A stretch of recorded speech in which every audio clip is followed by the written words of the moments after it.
Hello everyone and welcome back to the Edible Campus Program's pre-recorded series. My name is Noemi and this is the second workshop on the hot weather gardening series.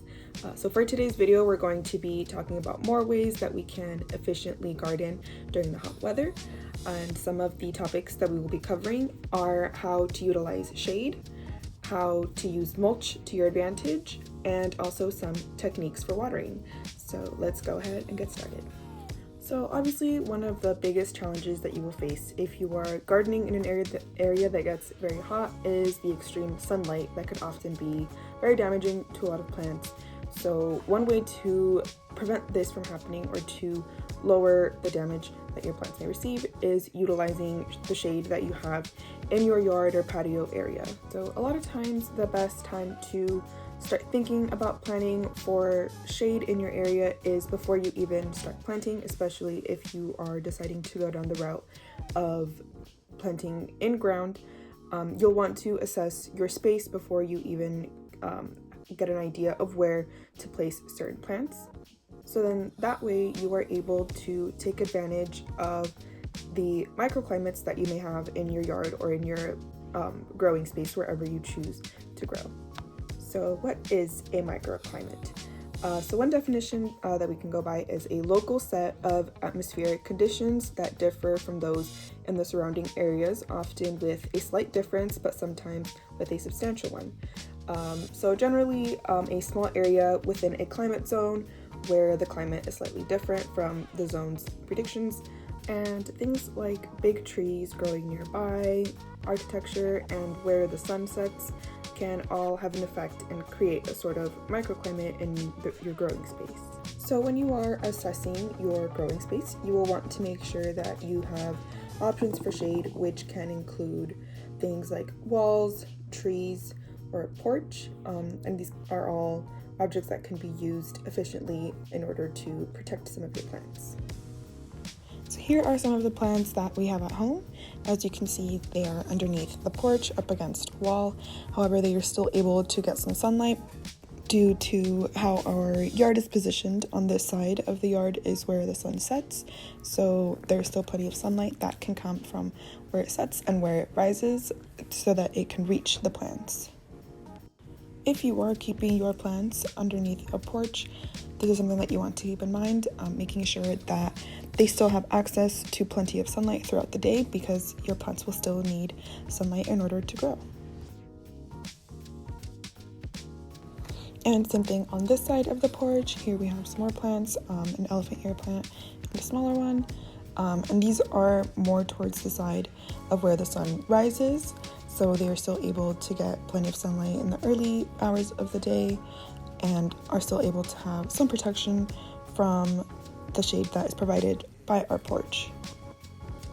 It is very important to take into consideration how the sun moves in your area, because this will obviously have a very big effect on your plants and where you should place your plants.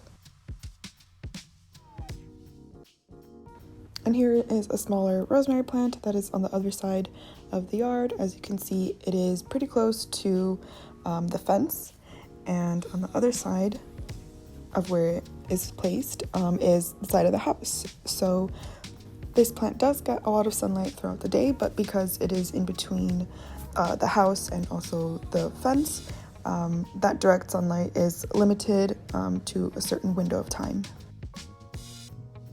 And if you don't have a large yard or a large space that you are working with, another great option is to just move your plants around. So you can keep your plants inside of pots so that way they are transportable, and leave them indoors during the high temperatures of the day. And once the temperatures drop, you can place them outside so that they still have some sunlight that they are able to grow with. However, with this technique, you will want to be a little bit more cautious about your specific plant's needs, as some plants require full sun, which is generally at least 6 hours, and depending on the type of plant could require more, and while other plants only require partial sun, which is generally around 4 to 6 hours. So just keeping in mind your specific plants and what type of sunlight your plants will be needing, and planning accordingly that way. And another thing that you will want to keep in mind if you decide to use this technique is how temperature changes will affect your specific plant. Some plants are a little bit more sensitive than others when it comes to changes in temperature, especially if that change is a little drastic. So that's something that you just want to be a little bit more attentive to if you think that your plant is a little bit more sensitive to temperature. Something else that you may want to consider is utilizing plants that are able to provide their own shade or provide shade for other neighboring plants. One plant that does very well for providing its own shade and providing shade for other plants is the squash. Pictured here is the summer squash, and as you can see, the span and the length of the leaves provides a lot of really good shade for the soil, and it could extend to other plants as well. A lot of these squashes are also able to vine across the soil, which can provide a lot of protection. Another example is pumpkins. Here you can see how the plant kind of vines across the soil and can provide protection for the soil along the way. Another option is to use more bush-like plants, which can provide a decent amount of shade for neighboring plants. And an example of this is lemongrass. Here is what the lemongrass in my yard looks like, and as you can see, it has grown to be decently tall, and while there aren't any smaller plants on either side of it, it could definitely still provide some shade if we decided to plant some shorter crops in that area. So now let's talk about something else that can be really helpful for protecting your plants during the hot weather, and that is mulch.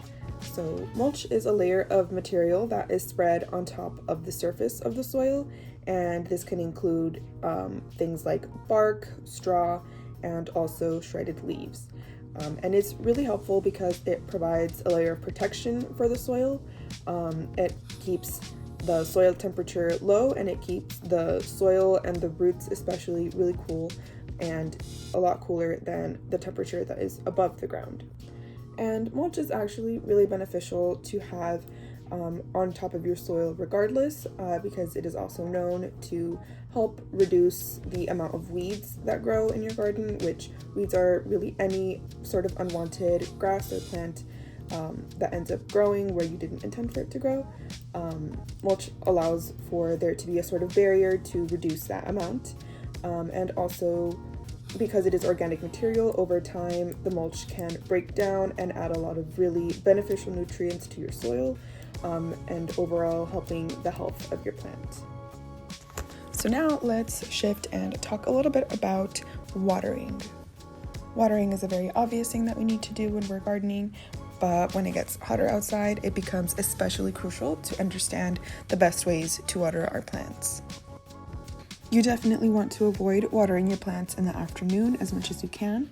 This is probably the worst time to water because the extreme heat can cause the water that you give your plant to evaporate faster and not be able to reach the roots that are a little farther down in the soil. And it can also potentially be harmful because the water may be able to bring down the heat from above the surface down into the soil and the roots and possibly harm your plant's roots.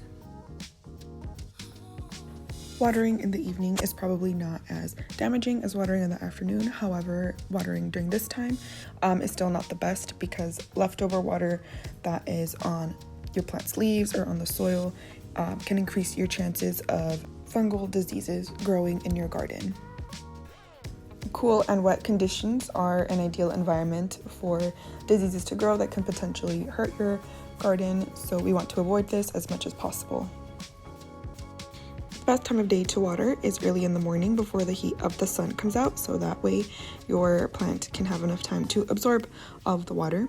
And here you can see that it's pretty cloudy outside, there's not a whole lot of sunlight, so this is the perfect time to water. And if you're using planters outdoors, you may want to stick to plastic planters such as these. And this is because plastic planters do a little bit of a better job at retaining moisture versus terracotta planters. Another tip is to water longer and less often rather than frequent shallow watering.